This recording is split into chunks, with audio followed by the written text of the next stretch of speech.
LegacyMaker, the All Sports Network, presents a SIRTOBA media production where the struggle is real to be awesome.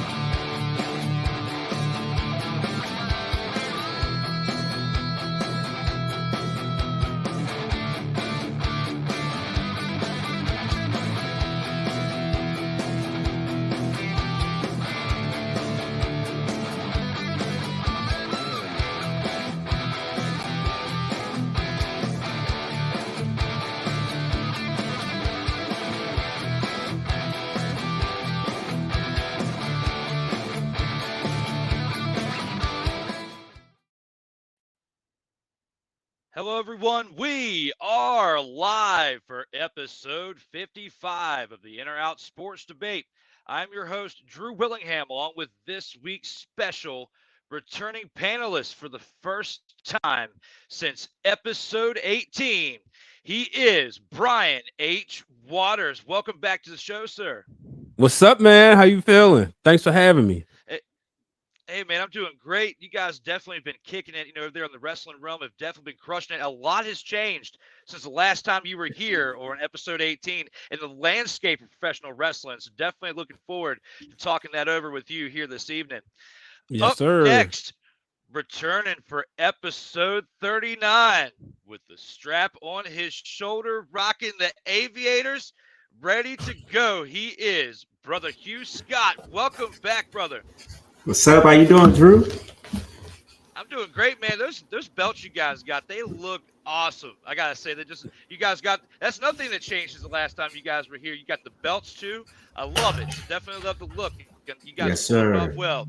Yes, sir. And last but not least, putting the belt on his shoulder, the man, the myth, the legend, the real Dwayne Allen. Welcome back to the show, there, brother. Thank you, sir. I'm back. And guess what? I came back a little heavier than I did the last time. Yes, sir. Hey, you guys, I got a belt above, but it has nothing in comparison to what you guys got. You guys have been crushing it over 10 years of greatness here on social media. So thank you for you guys, because y'all are what inspired me to do what I do. And up here in a few, I'll show you a little bit of a sneak peek of a show that I've got coming up here soon. But most importantly, we are here for episode 55, the first ever Quads edition, the very special 55. And with that, we've got some wrestling, we've got some football, we may even have a little bit of basketball, but have to give a shout out to the handles here for the LegacyMaker Sports Network. As always, you can check us out on Facebook, Twitter, Instagram, YouTube, LinkedIn, as well as coming soon to TikTok, as well as you can always check us out at the bottom here at LegacyMakerSports.com. You can also check out the In or Out Sports Debate here on Facebook, Instagram, TikTok, Twitter, and Twitch, as well as the audio platforms on Apple and Google Podcast, Spotify, Amazon Prime, and Anchor.fm. You can also download on iTunes. Back to episode 55. We've got a lot in store. Let's go ahead and take this into round one and see what we got for that one. Round one.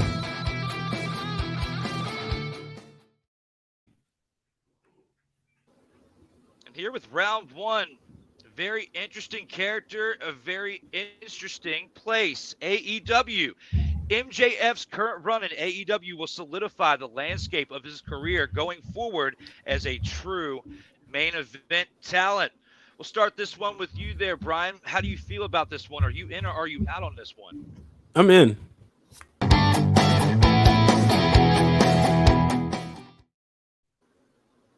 Yeah, I'm in because, like, I look at MJF as somebody who he just gets it, right? We've seen a lot of this in MLW.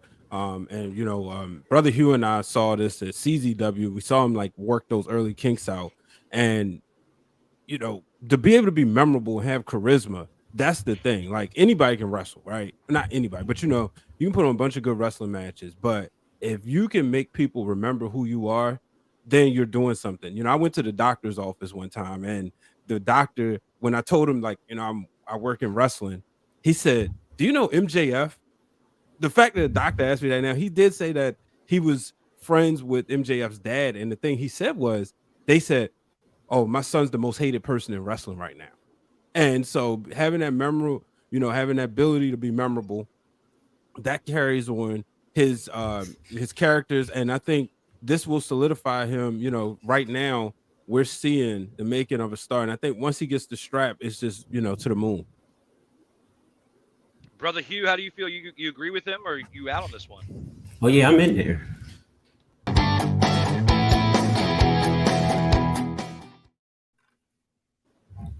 Reason being because they better make him this better solidify his career. I mean, AEW is in trouble.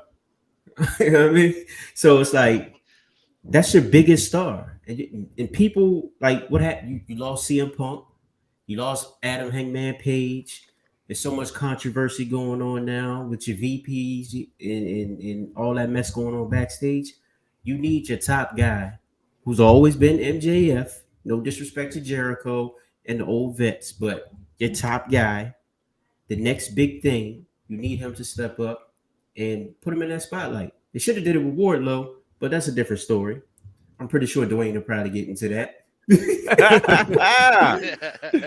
Hey, but speaking of CM You Punk, may claim to be the best in the world, but I'm better than you. And you know it.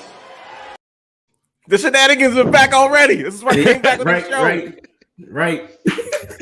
Yes, I love this See, show. that's an example right there why he should be the top dog. His promo skills are impeccable, and he can go in the ring. Like you said, Brian and I, we saw him early, a young guy, and he just has that so-called it factor. And like you said, he just had to iron out some kinks, and look at him, give it to him, let him run with it. Stop playing around. Absolutely. Tony. How do you feel about this one, Dwayne? Do you agree? Are you in, or are you out on this one? Let me tell you about this one. I am definitely in.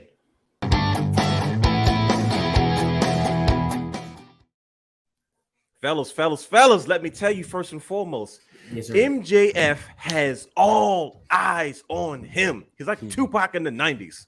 MJF is in a situation where see, I was trying to keep up with the shenanigans this time. I was ready this time. MJF is in a situation where the doors are completely wide open for him to do exactly what he does best. He is captivating in every single way of an entertainer that is trying to carve his way in the world of professional wrestling or sports entertainment or whatever you want to call it, with all the shenanigans and all the issues and all the drama going on and backstage with AEW. There's one consistency that has always remained the same from start to finish, and that is MJF. At the end of the day, when it's all said and done, MJF is going to be one of the few guys that's going to have his pick of where he wants to be, whether he wants to stay in AEW or move on to greener pastures with Triple H and DX in the WWE. That's exactly why I'm all in. I'm ready. Mm-hmm. I'm absolutely excited to see what the bidding war of 2024 looks like, and that's why I'm in on this one too.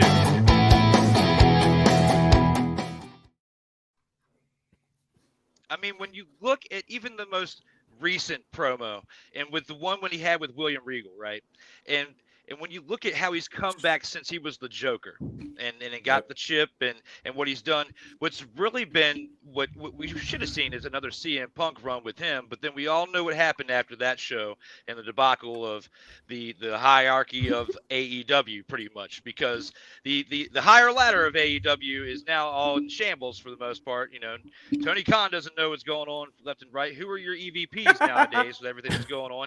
So with everything said with that, you know, we've got another guy here with MJF. That's the only thing you really have to build on in the main event talent right now in AEW, from what it seems like, because it's basically he's treating his talent like chess pieces. He plays with them for a few weeks and he gets bored with them. We're seeing that with Cesaro and other ones that have come over there in AEW. And those of you who have said it in the past, you've been right. I was wrong, okay? I'll be the first one to admit I was wrong, because every time they would bring somebody over from WWE to AEW, I would get hyped. Nowadays, that feeling has worn off. The honeymoon is over. You've got to make some big moves fast before it's WCW 2.0 for real. There you go. Couldn't have said it myself. Spot on. Late WCW at that. Right. Early WCW was fire. It was It until the finger poke of doom. You know, that's when I can at least say that as a fan, I didn't. Hey Drew, can you believe that Kevin Nash is still trying to deny like that wasn't the turning point when things got bad? Things were already bad. Like, no, cut it out, Big Sexy. You know darn well that finger poke of doom was the end of it all.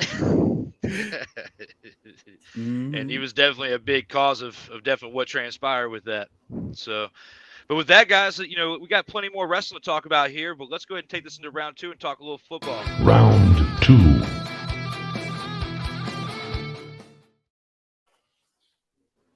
Here with round 2, we'll take this to the Baltimore Ravens. Talking Baltimore Ravens football here.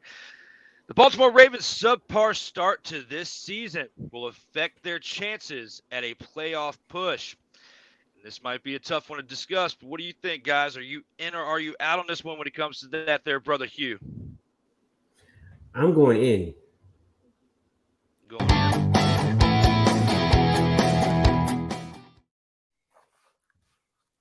But not the way you think. Let's switch it up. Swerve. Yeah, man, in a positive way. This subpar start is going to enlighten us. You know, Lamar, he's already playing well. Our offense is already playing well. I think it's the defense that's been slacking a lot. Big time, right? More specifically, the linebacking crew. Mm-hmm. We need to do something about that. Hopefully, throughout time, they can get some sort of chemistry. They can figure out some things, and we're playing better teams now. We did get a couple of wins under our belt, so looks like we're going in the right direction now. But nah, we ain't going nowhere. We're gonna be right there in the playoffs. Who's gonna take us out? Pittsburgh?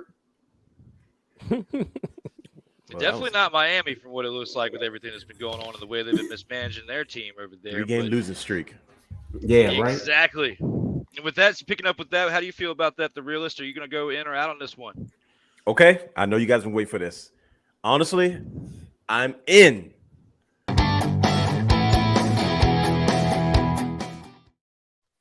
See, here's the thing. The Ravens has usually have started out on a positive note. We've gone 1-0, we've gone 2-0. Sometimes we've gone 3-4-0.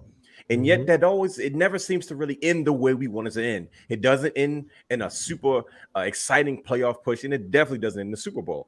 So with the level of optimism that I'm operating in as of right now, I am in this because at least with all the mistakes that we're making and as bad as our defense looks, we can make the adjustment. I believe that because the issues have come early enough, we can find ways to kind of nitpick with everything and not celebrate in our success, but kind of pay more attention to all the negatives that are causing us to lose these games by 2 points and 4 points and 6 and 7 points. So my trust is that because we're making so many mistakes and we're so bad right now, we can make the right adjustments. I'd rather us lose early than lose late. It's not about how you start, but it's always about how you finish. Break it down for him. Break it down. I had to just one time. You gonna agree with them, Brian? Or you gonna be in too, or you gonna be out on it? I'm in.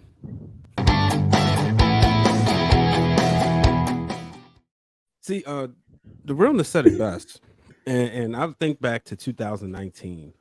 I was there when they lost their last game of the season, the regular season, to the Browns, and then they went on that incredible win streak. But what happened when they got to the playoffs? They took Derrick Henry lightly. I think back to the 2000 season. What a lot of people forget about that season is around like the end of September, most of October, they couldn't score a touchdown. But then they went on the streak, just like what Dwayne said, working out those mistakes early. They made a key change. They also made a key change in 2012 because they started off 9-2, but then it got real ugly when they lost 4 out of their last 5.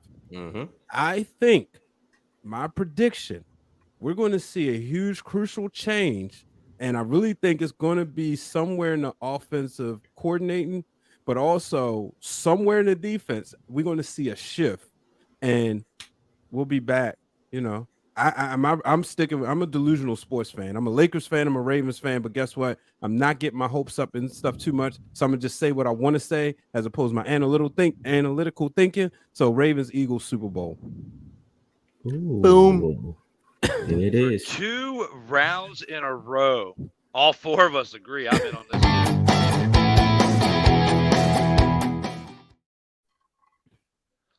Lamar Jackson is playing for stock here, so he has to step it up. So he's having a subpar start to the season, but by the time that the season's over, I feel like they're going to be on top of the division. They're going to be making a push because he's going for either a new team or to either get paid by this team. So there you go. Either one of the ways he's getting paid. So he has to improve those stats because with how they played yesterday against the Giants, if that was if they play continuously like that throughout the year, then we'll all be wrong about this. But when we really look at it as a whole, we're only 6 games into the season. They're still 3-3. They're still 500. And you're playing I feel like it's delusional saying this, that you're playing a really good Giants team at 5-1. Right. So with that being said, it's like I have to give them a little bit of leeway with that too. So they came out of nowhere. We expected the Giants to be okay, but not 5-1 in 6 games into the season and being at the top with the Eagles at the top of the division of the NFC least. And they're playing a last place schedule from last year. And if you look at the rest of the schedule, it's not as bad as it's been. We got the Bills are out of the way, Dolphins are out of the way. We're gonna be good. We got this. Like Kobe used to do. Like Brownie said, we're gonna be good. Like Kobe used to do. They need to stop playing around and sign that man. This man got Tom Brady's blessing. Tom Brady. Yeah. Who's Tom Brady? Tom Brady's the Gizzot. Right. The Gizzot. Sign this man and stop playing around. Oh, he's gonna have to beat Tom Brady again this Thursday. It's going to happen. We'll definitely see how that goes. It's going to be pretty interesting. We got a lot of time left here in football to see how it pans out because Thomas Edward Patrick Brady II is definitely being affected by this divorce or whatever dramatic will play. It'll be interesting to see if they get back together when the season's over. But at the same time, I'm not paying attention to that. Football is football, and right now, Tom Brady's actually not playing horrible. Just that offensive line has been atrocious. Yeah, and when you're getting into your offensive line's faces, most quarterbacks probably get checked. But you're Tom Brady, who's won 7 Super Bowls. Of course, they're going to let him yell at you, like that. So, and they say Johnny Unitas used to do the same thing. And that if you drop the football, you didn't want to come back to that huddle. I mean, we've even seen clips of Peyton Manning getting lit up, at least in the early 2000s. The from shredder. From that point on, the sheriff got it in check, and they started winning divisions. That's what it takes to be great. Because Peyton Manning was there when this occurred too. What's that? Playoffs? Don't talk about it. Playoffs? You kidding me? Playoffs? Right now, Tom Brady. This is why I love watching the show. Stuff like that. You kidding me? Right now, Tom Brady. That is not you. You are not going to the playoffs. He say, "Excuse me, playoffs." That was perfect timing. And with that, guys, we actually do have some breaking news.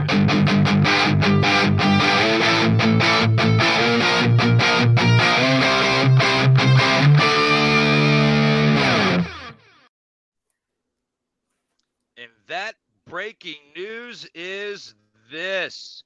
Next week, we have a double debate Tuesday here at 3:15. Rob Johnson returns for the record-setting 12th appearance on the In or Out Sports Debate to start off double debate Tuesday. Following that evening at 8 p.m. will be Joey Raymond here for episode 57 live at 8 p.m. here on the In or Out Sports Debate. We are here, though, for episode 55, the special edition, the Quads edition. And let's take a look back at a special song, Special 55.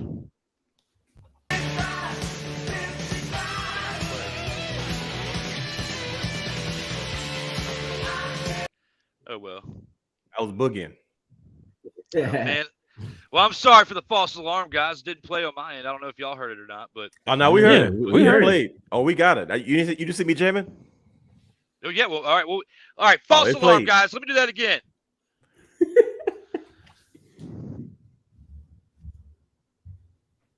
Now it's not playing.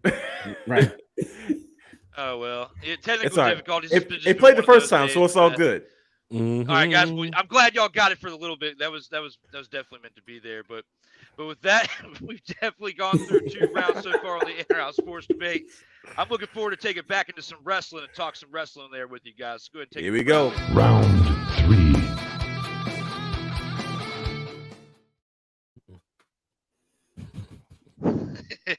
Round 3. Yo. Round 3, man.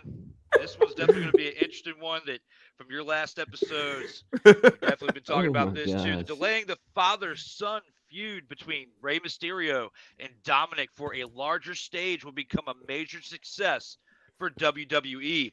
And with that being said, let's go ahead and start this one off with the realist. How do you feel about Yes. this one? Are you in or are you Listen, out on this one? I've been waiting for this whole time. I'm so glad you started with me. I am in.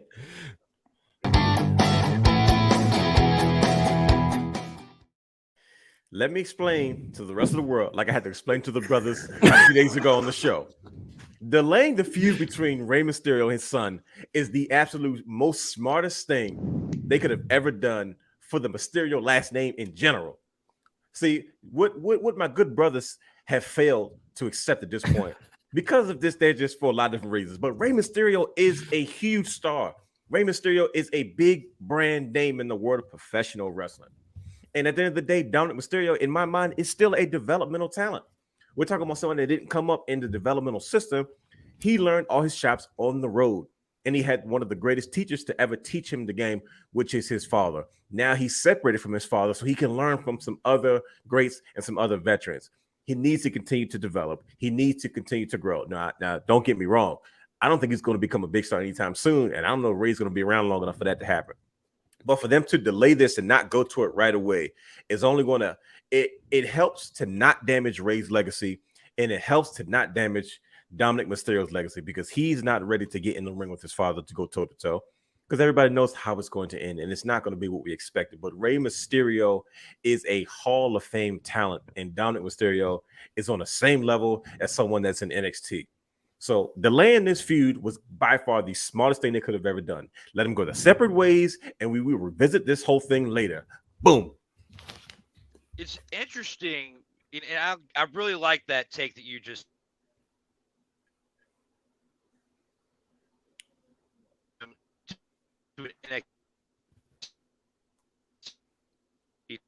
I'm this generation's Eddie Guerrero. I'm your pappy. We all knew he was going to get heel heat by saying that he was What?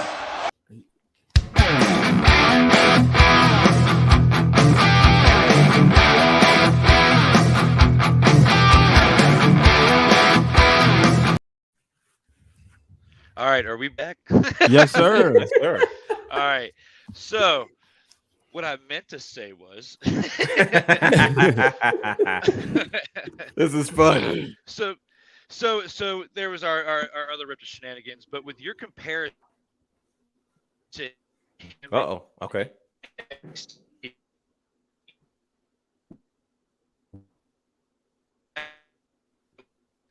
a spot on comparison, I believe. In last night's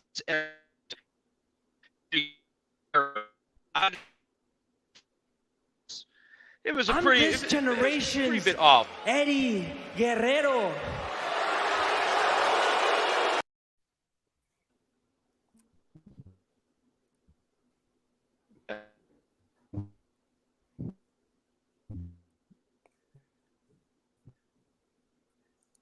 I know one thing. Did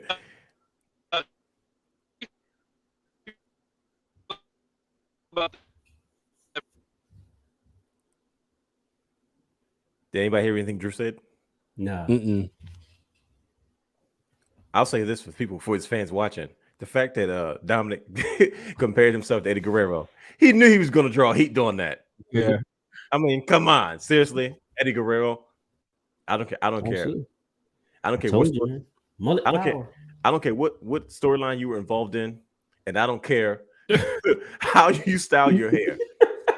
You, son, are far from being Eddie Guerrero. Well, brothers, I guess we got to help Drew out. This is his show, but It makes it perfect. There. Let's Okay. go. no, good. Oh. I can help you out real quick.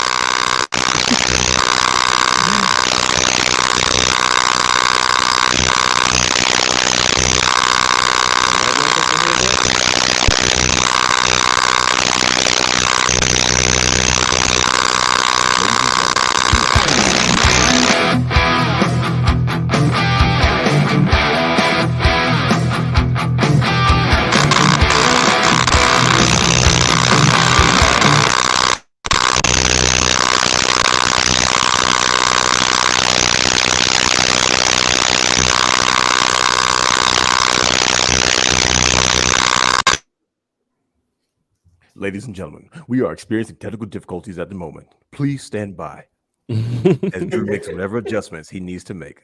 This is what it's like to be on In and Out Sports Debate.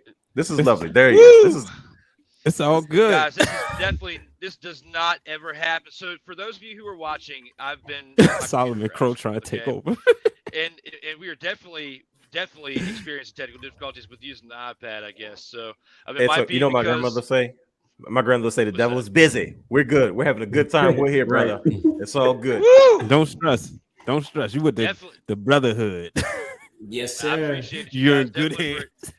I appreciate y'all for sticking with me, my man. So Oh, I of could course. definitely edit and chop. I could chop this thing up later and add the important parts together and make it happen. So Whatever you I'm want not to too do. worried about the important thing is that we're here and having it done here. But you know, we And got having your a good take old here time. with this, Dwayne, with Dominik.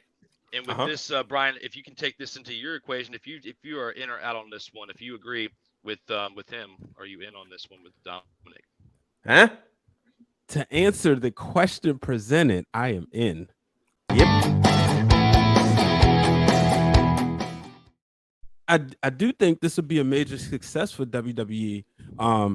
You know, the issue presented at the Wrestling Realm was what we were saying was we were just tired of Rey Mysterio. Absolutely. But right here, the feud between these two, delay it and then bring it back. You know, I was listening to our good brother Corey, you know, who was repeating something in the chat that he said earlier in Turnbuckle Spaces is, you know, have it come, you know, start off at the Royal Rumble. And then I'm like, you know, and I think I got off, but I'm pretty sure he probably said finish at WrestleMania. WrestleMania is in Hollywood, right? That's a Hollywood story. A father versus son. It's never been done at WrestleMania before, if I'm not mistaken. So people who don't like the casual fans are buying into this. People who remember Dominik as a child and the whole custody battle, they're going to want to see this. So I think delaying this, and for every reason that Dwayne said, you know, let Dominik work with some other people. The stuff he's doing on Raw, like, it's been great. I've been enjoying it. I never thought, like, when I first saw Dominik Mysterio, I was like, you know, but you know, I did see him get in the ring working with his dad. I was like, okay, you know what? Considering the way I thought he would, he does look good. You know, he's still got a ways to go, but I'm gonna give him credit where credit is due, especially when you watch a lot of wrestling. So I think now we'll see him get to that next level eventually. But yeah, delay this, get him ready for his dad, and it'll be fun to watch. But I'm glad they didn't hotshot it. So overall, I do think it'll be a major success for WWE by waiting. Take notes, AEW. No hot shotting. How do you feel about this, brother Hugh? You agree with them as well? Once again, like Brian said, to answer the question, I'm in.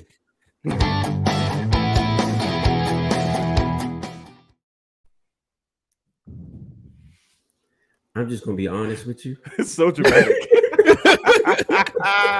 This is gonna be good, everybody. Hold on, I gotta listen to this. Go ahead. I'm tired of both of them. Oh, come on, brother. No, Please man. Dominik is trash. I get it, Wow. but I get it. I get it. He does need his time, but I just don't see it. I don't see it as of now, and I don't ever see it.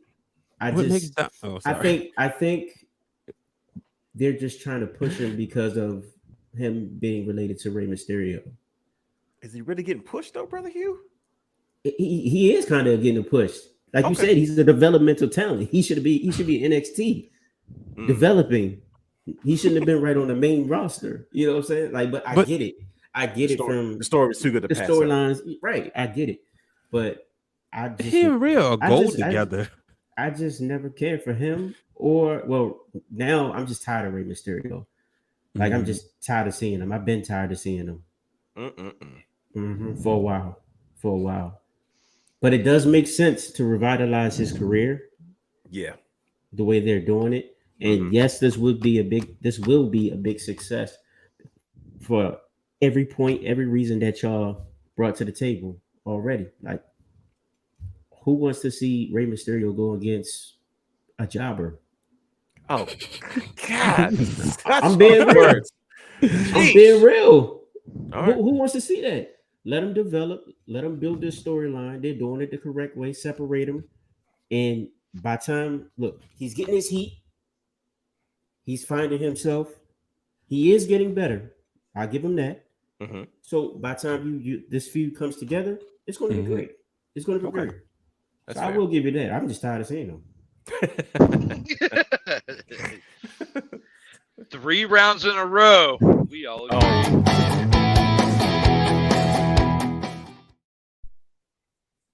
Great I minds feel like they're think going to alike. push this back to WrestleMania.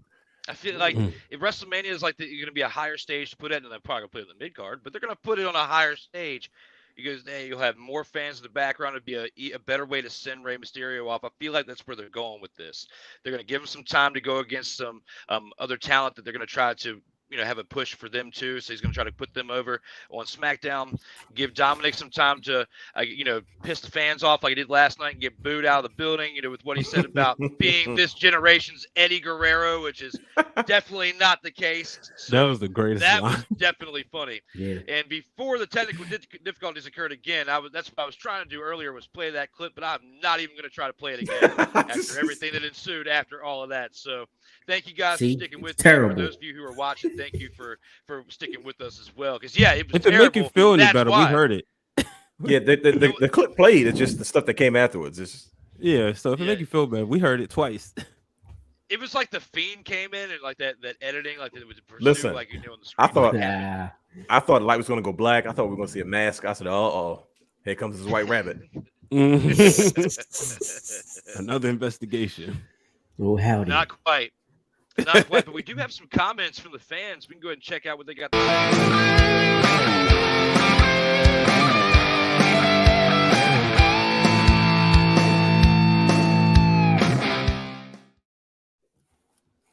Brother Corey. First of all, we'll start off with your boy Corey right here, giving us a shout out here at the beginning and talking about those Wrestling Girls podcast, Tupac in the 90s. That was a great comment right there with that one. Go Birds and not the Ravens. Okay, come on. He's the Eagles guy. Yeah, I forgot about that. Definitely, those comments were not appreciated with that. The defense stinks. Absolutely. And Corey says, "You wish." Y'all gonna have to call on Jesus for the Ravens. My gosh. Bengals heating up at the wrong time for the Ravens. They'll cool off again. Absolutely, will ramp up the Rumble. Dominik and Rey has a fantastic base to build on, and this match will capture a lot of attention. Do you guys think this will happen more so at the Rumble than the WrestleMania? I think it'll start at the Rumble, or they'll like drop seeds of it. Yeah, and then it'll kind of culminate for that special moment for father and son. Like I feel like Mania it's got to be like Dominik's kind of like graduation date. You know what I mean? about to say, yeah. Bro, the Alamo Dome is gonna go nuts if you put them two in the ring together, and just that face off. Oh, it's in Texas too. Yes, okay. San Antonio. That's gonna be a large Hispanic audience in that area. So that's smart move, WWE. Yeah. Something to think about. They already. Dominik is a heat magnet. He's getting the exact reactions that you would want from a crowd, whether fans really hate him or not. It works. That's true. That facial expression. The worst response you can get is no response. So, well, yeah, we saw that in Impact last week. Well, that's not nice. Why would you do that? That's I know, right? Yeah, they can't help themselves. Like you said there. No, it was Bobby Fish. Leave Bobby Fish alone. Right. We weren't even talking about him. It's good. It's like that chess movie, searching for Bobby Fish. See, I was watching that earlier. I was watching that earlier. It's just so depressing watching Impact and like it's just there's nobody there. It's like in a studio, but it's like no crowd reaction. I'm like, we've seen Ring of Honor shows where they've brought people like on top of the ring and it sounded loud. I'm like, wait a minute, I know they're fans in the building, but why is everything so quiet? This is weird. It's awkward. I thought they was in Japan for a second.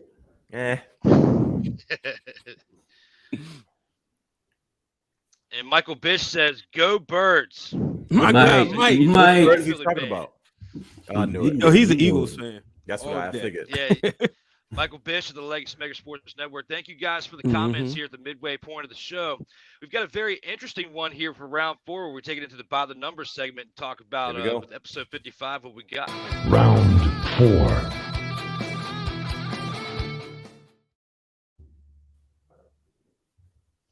And here for round 4, we take this into the by the numbers segment. Dikembe Mutumbo is the greatest athlete to ever wear the number 55 in all of sports. How do you feel about this one there, Brian H? Are you in or are you out on this one? Out.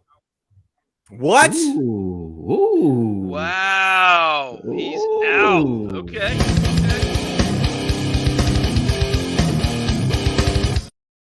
I need to hear this one.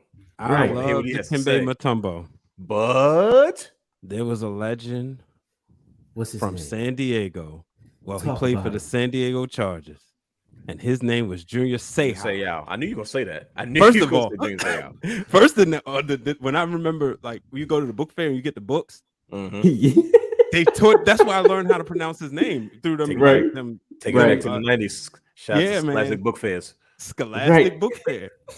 But yeah, I mean, just like one of the greatest outside linebackers of all time, and and this was hard because I really wanted to pick Sizzle. I did. Yeah, of course. Nah, Sizzle can't be. But then I thought about Derek Brooks, and then I'm gonna tell you who else I thought about. A recent legend, Who's that? Tim Lincecum from the San Francisco Giants. He was. I like tall pitchers. He was one of my favorite guys. He was nasty. I love tall pitchers. I thought about Orel Hershiser. Yeah. But I had to go with Junior, man. Junior Seau, the legend. That's definitely a good pick right there. How do you feel about that one, Dwayne? Are you agreeing with him on that? Are you out on this, but with a different person? Or are you in on Mutumbo? Man, listen to me. I don't disagree with Brian a lot, but on this one, I do. I'm in on the Dikembe Mutumbo. Listen to me. I understand the argument for Junior Seau. I understand. I mean, there's no arguing what he was able to do as far as his stats.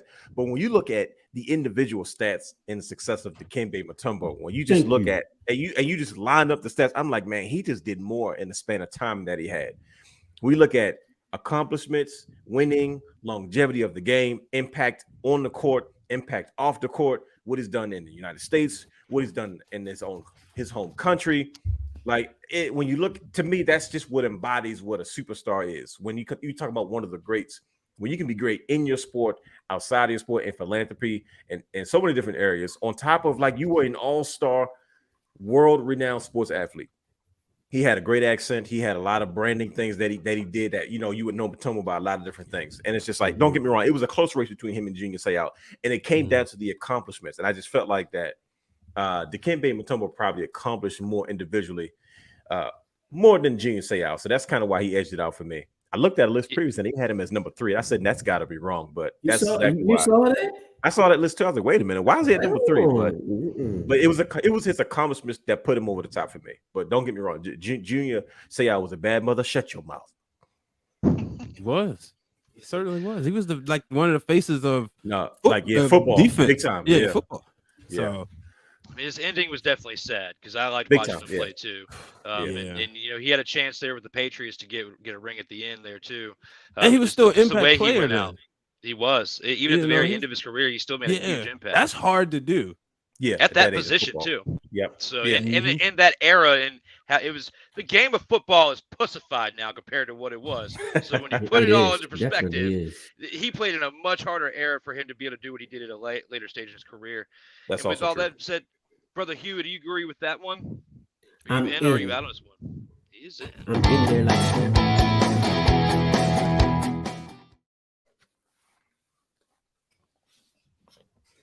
Man, His dramatic pauses are perfect. I'm sorry. Let's go ahead. I'm sorry. I know it's gonna be something serious when he said, but it's like I'm just waiting. He's like, man, he makes us all wait. It's like this is perfect. Go ahead. Hey, no, for all the reasons you said, that cross appeal, that's what did it for me. Yeah, yep. That cross appeal. Plus, the man speaks like 332 languages. Very intelligent, brother. Like, he's just amazing. Yeah. And the finger wag. No, come on, that's classic. That's a classic. No. Right. So I mean, he has his jersey retired by at least 2 teams. Hall of Fame player. Yep. Man, the stats, the endless stats. Most of them defense. You know, and he's just a crazy talent, and you can't do better than that. Oh, actually, you can. Ken Griffey Shaq owned him in the finals, though. No. Ken Griffey Jr. It doesn't matter what number he is; he's still better than him. Okay. Oh, he the GOAT. Okay. That's a brother Hugh is. You know, I'm gonna take this into a different direction that you guys did. I can't wait to hear Drew's response.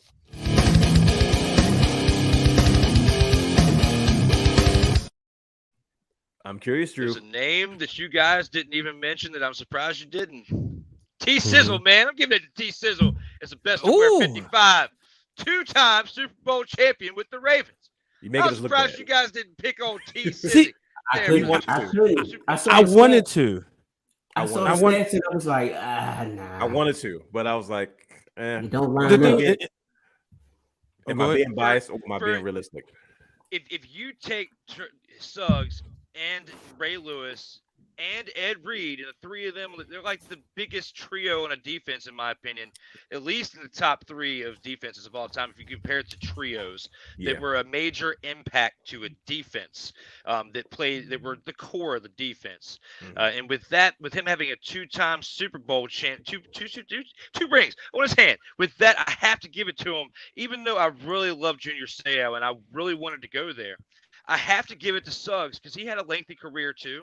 He made a very good run and was a very big heart of that defense there in Baltimore. See, the thing about Suggs, I was gonna say the thing about Suggs that I was thinking, like, does he get penalized for having Ray? That's what I was about to say. You know, and then there was times where I ain't gonna say he took plays off, but had he, been a little bit different earlier in the career, maybe the Ravens win more Super Bowls. So I was thinking about that, and I was thinking about, like, well, Junior Seau was the man and made the Chargers defense like number 1. There's no doubt about it. No matter how much I love Terrell Suggs, he was always going to be number 3. There's no way you putting him over Ed, no way you putting him over Ray. You could make an argument. I don't know how, but you can make an argument of Ed Reed over Ray Lewis. I won't. Yeah, I wouldn't either. I love you. You could never make an argument over Terrell Suggs over either one of them. That's where I was at. No, yeah. I just feel like with championships speak more than anything. And Junior Seau got to the dance, once he couldn't do it, and still he had a chance with the Patriots too, and he couldn't do it. And for that, it's like, do people want to discredit Kevin Durant for going to Golden State and getting 2 championships? But we got to. He was MVP. Suggs was sitting on the bench. Well, he came in the game a little bit. Now, granted, they did leave maybe 2 or 3 on the table, and I would say they probably left more on the table than the Chargers did. You being generous? You saying 2 or 3? Right? Yeah, that's generous. His rookie year, 06, and then definitely 2011, and you can make a case for 08. So 2, 3, or 4, but he did get that one. That was my biggest fear too. That trio would never get 1 championship together. Yeah, I know. It's definitely unfortunate they get more. If it wasn't for Tom Brady and Peyton Manning, they might have had a chance. But with those 2 quarterbacks, that's definitely what affected the game of football there later in the other Billy 2000s. Cundiff. Yeah. Wow. Oof. Or Kyle Bowler. Oh, the Kyle Bowler era. He had a strong arm, man. Leave him alone. You imagine if that defense had Lamar Jackson as quarterback? Oh boy. Now you're talking about 2 or 3. Not 1, not 2, not 3, not 4. Especially when you think of Trent Dilfer too, there with the first one. So Kyle Bowler, Trent Dilfer, game management. Yeah, it's not quite like the list of the Browns quarterbacks that they've had, or even in Washington, my team. But hey, I'm happy they got the win over the weekend because I'm wearing the Legend of Taylor Heineke shirt right now because of that. So you put him in, he wins, and the Packers. It's definitely against the Packers. It was definitely wild, but with that for it definitely was 2 points. But hey, a win's a win. Scoreboard. But guys, we definitely covered episode. I have a bone to pick with you anyway, man. Uh-oh. The one time I come up to DC to see the Commanders now. Yeah, is that the name of y'all team now? The Commanders, the Commodores, the Whatever they Commies, are. whatever they are. Yeah, Commodores. the one time I come up there to work, you're not there.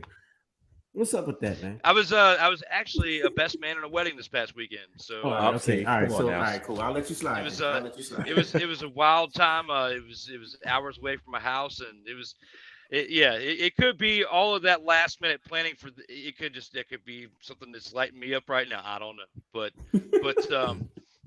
with all that, man, we definitely. I wish I could have been there though, because we could have got up with you. Were you actually at FedEx Field? Or you actually there? I was doing a sky cam. Yep. Nice. Yeah, we had our crew from LegacyMaker there, but I had to do the best man duties for my best friend. So shout out to your best friend. Congrats. Right. So Definitely congrats. I appreciate it, my man. So And guys, also, I'm gonna call them the Washington Commodores from now on. By the way, quick note. Commodores. I will officially be calling them that moving forward. I'm sorry. Go ahead, Drew. Oh no, my bad. No, I appreciate you doing that. I was calling them the Commies too, and I had some friends that were definitely calling them that after that. But the Commodores have kind of been sticking here lately, so I'm going to keep rolling with that one. But with our mutual love for pro wrestling, I've got once I recover whatever has been going on with my technology, with my computers and stuff, to where I'm using my iPad at night. And again, for those of you who are watching, still with us, thank you for sticking with us throughout all the technical difficulties that ensued earlier. Hopefully we don't experience one with this one. I want to gamble on it, but I want to show y'all an insight of what I got in store coming soon. LegacyMaker, the All Sports Network, presents a SIRTOBA media production where the struggle is real to be awesome.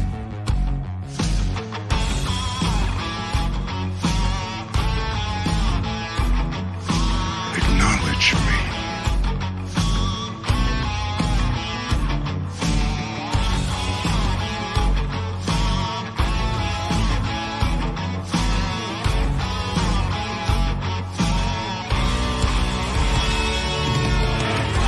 You should know your role and shut your mouth!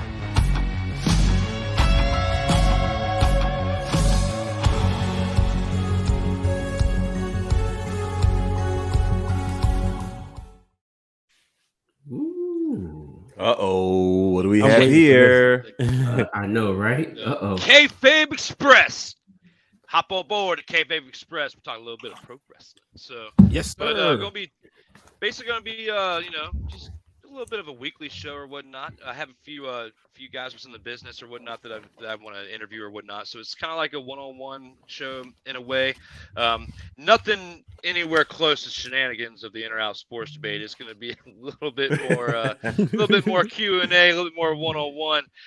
This is for fun, and I really love this show, man. I appreciate you guys being here and definitely sticking it out with me going into the final round here in a second, because this, to the fans, has been the most nerve-wracking episode I think I've ever endured. But it is with these guys, and I don't think I could endure it with anybody else more and having a blast than with these guys. So thank you again for being here to help me out with this for episode 55, making it even more special for me. With that being said, let's go ahead and, my man, that being said, let's take this into the Final round.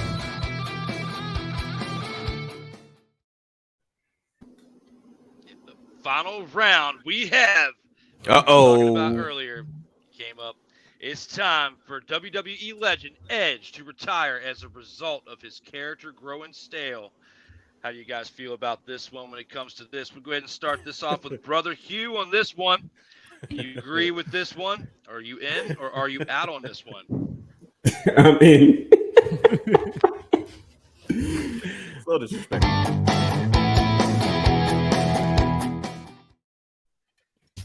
I mean, you said it best. He stale as hell, man. Like, golly, bro. Like, what else can you do with him? It's like, what do you do with him at this point? Now we're gonna get another return.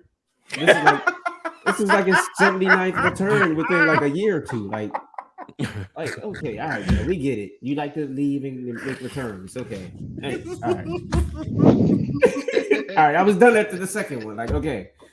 All right, you gonna do something else now? All right, he does keep returning a lot though. Like, god dang it, you gotta find something else creative to do. Sorry, yo. God dang. Like, what else is there besides fighting Christian Cage? What else is there for him to do? This stuff. Come on. He needs to get out of AEW to do that, but absolutely. We don't want to see Edge go to AEW because we want to see him stop. No. No. Isn't Christian hurt? Isn't Christian hurt? Yes. Maybe he can sit out and let this contract run out. Totally. Well, what do you think there, Dwayne? Do you agree with him? Are you in, or are you out on this one? You want to see Edge keep wrestling? I'm out. I want to see Edge keep on wrestling. Come on, man.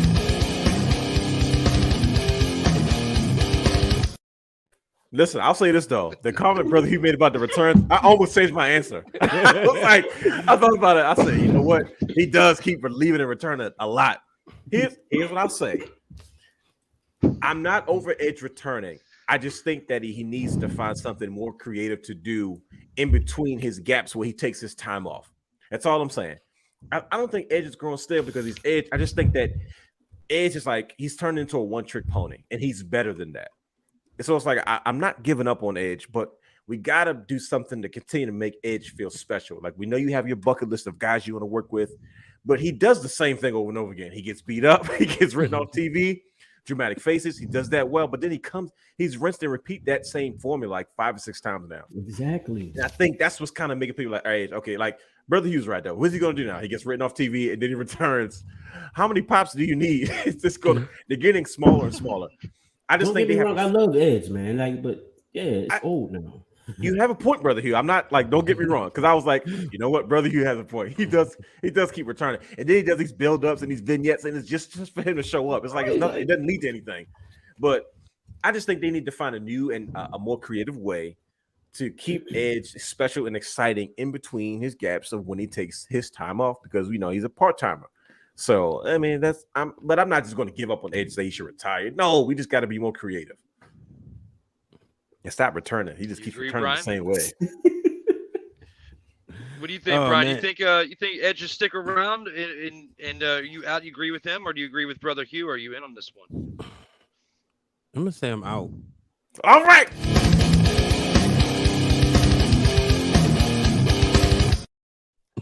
But not for reasons y'all may think. Uh-oh. Let me get comfortable. Go ahead. If you go to my TikTok at Brian H. Waters and you scroll through the videos, you'll see an episode of SmackDown, the first SmackDown of October last year that I went to. Mm-hmm. And that moment when Edge came out there, I looked to my right and I saw my son shed a tear. With a tear in his eye. And I was like, wait, about that. You like Edge? And he reminded me that on SmackDown vs. Raw 2010 that he had on the Wii, Edge became his favorite wrestler. And by the time he was old enough to really understand, Edge was gone. So I want him to be able to get to understand. This is how much I love my child. I want him to be able to get to see more Edge. But I agree with both of my brothers. He's got to find a more creative way. Mm-hmm. But I can understand what Brother Hugh was saying. Them returns over and over. It's the same thing, bro. It really is the same. I was like, Brother Hugh's got a point. It really is the same. I almost changed my answer. I promise you. Yeah, but it's like we can't deny. Like, he can go. He looks good in the ring. I do think some of the matches are too long. But there's that was a long run of matches. Yeah, there's a plethora of talent that we still haven't seen him work with. So maybe he doesn't need to have the super extended programs. There you go. But I like to see he can stick around. Reluctantly, you say it. Hey, I can't leave Brother Hugh hanging because I agree with. Thank you.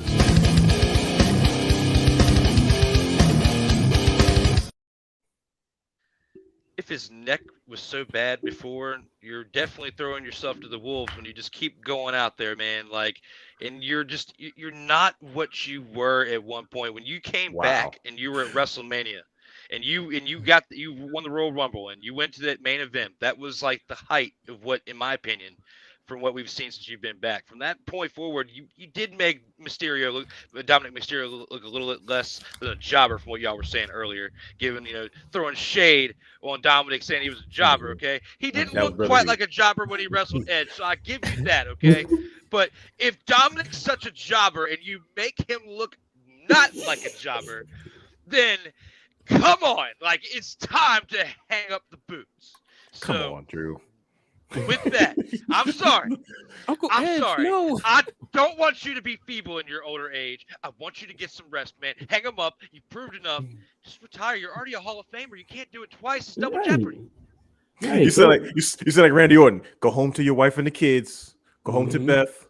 I hate for her husband not to be able to walk again. Right. Continue acting. Come on. He missed 9 years, man. It's just trying to. Okay, I get it. We all got that. What was it? A year or two ago when he came back. Y'all are killing Ray and y'all are killing Edge. Like, come on now. I want to see him work with other people. That's all. What's hold on real quick. What's other people, Brian H? Because we seen him work with like AJ's, which really weren't that great, and we seen him work with some people like, okay, this is okay. So what other type of talent are you looking for Edge to necessarily? We see him Randy, AJ. Gunther. Oh, cool. No, because then what you're saying, Drew's going to be right then. He's going to kill him. He's going to kill Edge. Like, Edge is going to hurt something. And Edge going to make that face, using his acting chops, and his face is going to be like, he's going to die out there. Like, it's going to be really, really bad.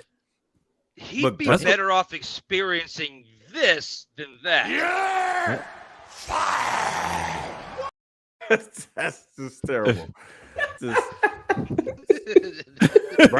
Brian is trying to get people killed. You talking about working with Gunther? I'm scared for Ray to work with him, to be honest with you. And you talk about Edge, like, they can't hold up like Sheamus. And Sheamus, I think Sheamus just got hurt, didn't he? No, man. Because his body wasn't holding up with those young boys. But to see him work with, or even Butch. What? Yeah, I want to see Edge work with other people. See, he must be sleepy now. See, that's a stretch though, because Butch is kind of a sidekick guy. So like, how do you build a program? No, I think Butch gonna come back around. Like, he gonna come back around to being what we used to see in NXT. So who's the good guy? Who's the bad guy? Pete Dunne. Right, but Pete Dunne's like 5'8" and Edge is 6'4". This isn't Ray versus Gunther. Well, Pete Dunne went up against Gunther. Yeah, but it was in a smaller platform. It looked like $1 million. It was kind of UK strong style. So like that's a different style of match. Edge always wants to do this long, drawn out, dramatic, cinematic matches that takes almost 45 minutes. You're like, dude, the problem. That's what I'm saying. Like that. Don't get me wrong. I like the matchup. I don't think I'm disagreeing with the matchup. I don't like the contrast of styles. Like Walter and Pete Dunne. They knew, like, for some reason, it seems to me, and Drew, correct me if I'm wrong, that UK strong style doesn't have a size limit. Because if you look at Dragunov, his match with Walter, Gunther, whatever you want to call him, was different. It's because they wrestle a certain type of way. You know what I mean? And even with the Brawling Brutes and kind of match up with Imperium, it's like they kind of wrestle that UK strong style, that European strong style, where it's like, you can work it a certain type of way. You know what I mean? Versus Edge, he wants to hold and he wants to sell for 30 minutes. Then he wants to look at the crowd with the blank stare in his eyes. And it's like, okay, Edge, we get it. It's 45 minutes. Come on, we want to see Bray Wyatt come back. He has to lay on the mat because he's too old and tired. I feel like they've always thought, like, if we change their name or if we cut their hair, it makes them more of a badass. So from Walter to Gunther, from Pete Dunne to Butch, from Edge with the hair to haircuts, it does not make you a badass. You need to get out of here because you're too stale and we need to see you gone. I'm sorry. We love you, but goodbye. Even Edge, like Edge versus Sami, working with somebody like a Sami Zayn or Kevin Owens or Shinsuke. Like, give me some of them fresh matchups. I like that. But Drew said he's done with it, man. He's over Edge, man. He said it's time for him to go home. Y'all don't like Edge? I feel like the one that's going to be really propelling the undercard to mid to higher levels is going to be Seth Rollins with the U.S. There it is. Championship. Oh yeah, big time, because big time. that was a huge move, and I really like them putting that belt on him because he's going to elevate what that belt should have been all along. Since I would say, Bobby Lashley wore it well, but other than that, it's been mediocre. And it's one dimensional with Bobby. Yeah. And so I agree with you. And I mean, bring back the Hurt Business, guys, because I mean that was come definitely on, a great group right there too. Come on, it's a no-brainer. Just bring it back. Turn Bobby heel again. Like cut the crap. It was too short of a run. We know everybody knows what we want to see. Give Cedric something to do. Give Shelton something to do. And I like factions like the Hurt Business just because it keeps guys involved without them having to be in a match every week or just only be on main event and superstars and those type of shows. You know what I mean? It gives other talent a chance to be a part of these main event storylines without having to be the stars of the show. You know what I mean? I just thought Hurt Business was just one of the best concoctions that they ever came up with, and just for them to kind of say, "Oh, they really treated the Hurt Business the same way the Nation would treat it was for The Rock." I just learned the other day, and I don't mean to diverge. I didn't realize that the Nation Down Nation was literally created just for The Rock. Like I didn't know that. Like I thought they were like trying to do something that didn't work, and they changed it. Okay, well, The Rock got over. No, like Farouk was literally saying no. Like Ron Slick was like, no, I'm gonna turn this kid. Like once I'm done with this kid, he's gonna be huge. And I was like, wait a minute, like so this is the plan. Vinnie Mac told him. Like I didn't know that they treated the Hurt Business the same way. It was the Rocky sucks chants were going on before that. Well, even when he first started in there, but the Rocky die was going on before that because he was Rocky Maivia, and they were trying to find a way to get him away from it. And it was the perfect way to at least start that process with him. And from there he skyrocketed like no other. It seems like in that short of a span. I was shocked. I had no idea. I was like, they literally made this just for The Rock. They said, yeah, like he was bragging, like, no, once I turn this kid, he's gonna be huge. I was like, what in the world? They did the same thing for Bobby Lashley. Like we were pissed when they broke it up. And McMahon's attitude, the rumored attitude was, well, we were just trying to get Bobby over. This wasn't meant to be a long-term thing. It just happened to be extremely popular. It worked really well. They're like, this is really just about Bobby. And now that he's there, okay, let's, they kind of moved him on to a solo thing. But I think it's safe to go back to it. Absolutely is. And with that, guys, we've come to the one part of the show where we have to acknowledge something, and that is the Vault of Fame. Acknowledge me.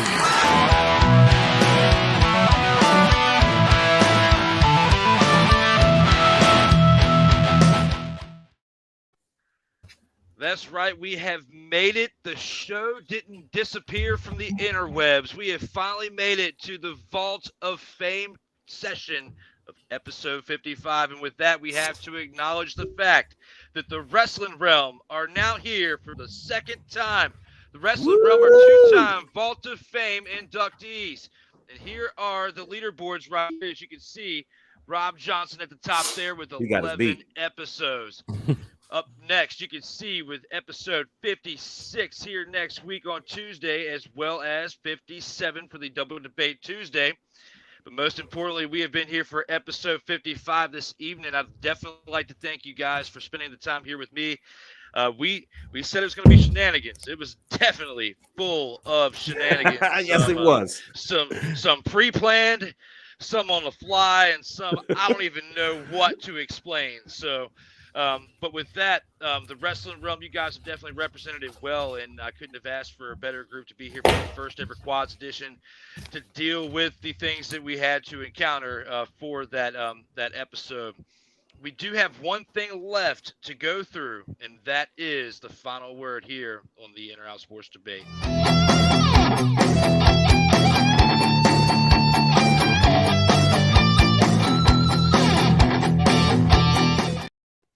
And with the final word, just like of all the episodes and the times where you guys were here before, of all the things you could discuss from what we've discussed earlier, if you want to touch back on it or just anything in sports in general, the floor is yours. And I'll start with you, Brian. What would you like to talk about for your final word? Man, let's just talk about the greatness of Bianca Belair and her championship reign. It's been fun to watch. It's very hard to be a face in the late 2000s, let alone 2022, and maintain a championship run where people don't get tired, because most of the time it's about the chase. And once you get the chase, it's like, okay, how do you maintain that? So she's been doing a phenomenal job. Obviously, she took the L to Bailey yesterday, which I'm like loving this feud. And we got to see Nikki Cross come back. I'm not gonna call her Nikki ASH. That's the way she came back. So but yeah, shout out to Bianca Belair for holding it down. Her hair was nice. Definitely had a nice haircut there with Nikki. Yeah, right. It had you like that there, brother Hugh? Bounce with the curls and everything. Yeah. Yeah. I was like, all right, yeah. Oh, hey. Let's go ahead and let you take it into your final word there. Is that what you want to talk about there with Nikki ASH, Nikki Cross, whatever she is? No, that wasn't it. I was just gonna say something simple like the dog that jumps in the water loses the bone. That's it. What? I'm done. I'm finished. What did you just say? I told y'all I've been dealing with this dude Hey, since 6th bro. grade. Now you see why I got in trouble. What did he just? What? I'm speechless. Whoa! Where did that even come from? Right. I don't know. That joke is so natural. He just flowed. I thought he was about to say something about Griffey, and he went there. Oh man, I'll Anyone want to take it back to Griffey? No, not right now. Nah, he's still the greatest. I'm trying to get myself together. Facts. Trying to get myself together, man. Brother Hugh, I it's always you, brother Hugh. It's always Taz the Third. Mm-hmm. It's always him. Right. For the record, I'm crying. Hold on. Oh my gosh. Oh man. Oh, just let it out, brother. I can't look at you. Like I gotta look. I keep looking away because I'm trying to. I can't. I'm trying to look at the computer screen. I'm done. I'm gonna shut up. All right, go ahead. So how do you feel about the final word there, Dwayne? Is there something different you want to take it into that? I do. You know, what you got going on? Yeah, I'm trying to get myself situated. Okay. Okay. I just want everybody leave Edge and Rey Mysterio alone. Let the old guys go out on their own terms. You're talking about two guys that had to leave because their bodies were banged up, and they seem to have found the fountain of youth. Let these guys enjoy their last little bit of run, because when they're gone, and then we're going to miss them. And then, we'll be fantasizing about matchups that we did see and fantasizing about matches that we didn't see. But shout out to Edge. Shout out to Rey Mysterio. Cheers to longevity. They're not done yet. They just got to get more creative. I did that all trying not to look at Brother Hugh. I just literally, I'm just looking. I'm just trying to, I can't look at him.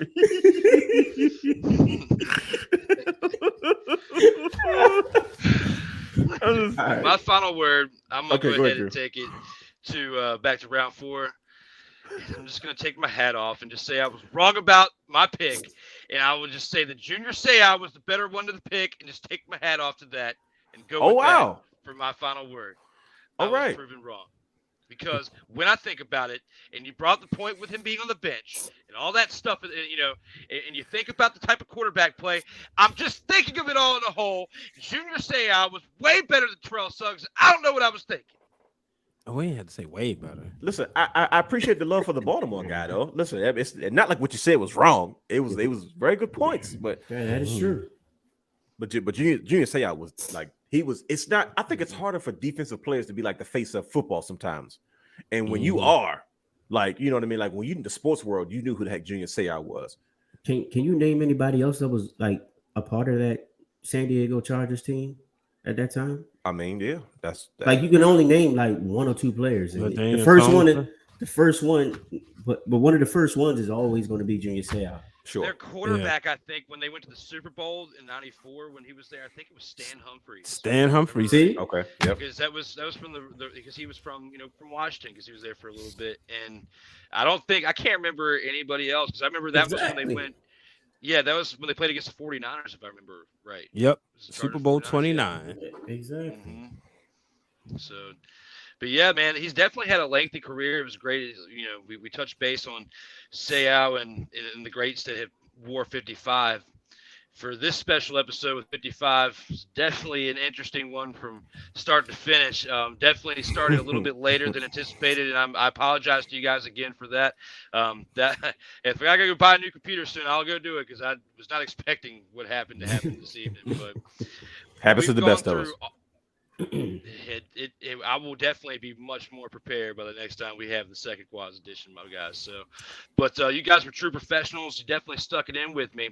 We only have one thing left to do here for episode 55, and that is look at one badass outro for the Wrestling Realm members, Brian H. Waters, Brother Hugh Scott, and the real Dwayne Allen. I am Drew Willingham. Everybody stay safe out there in these streets.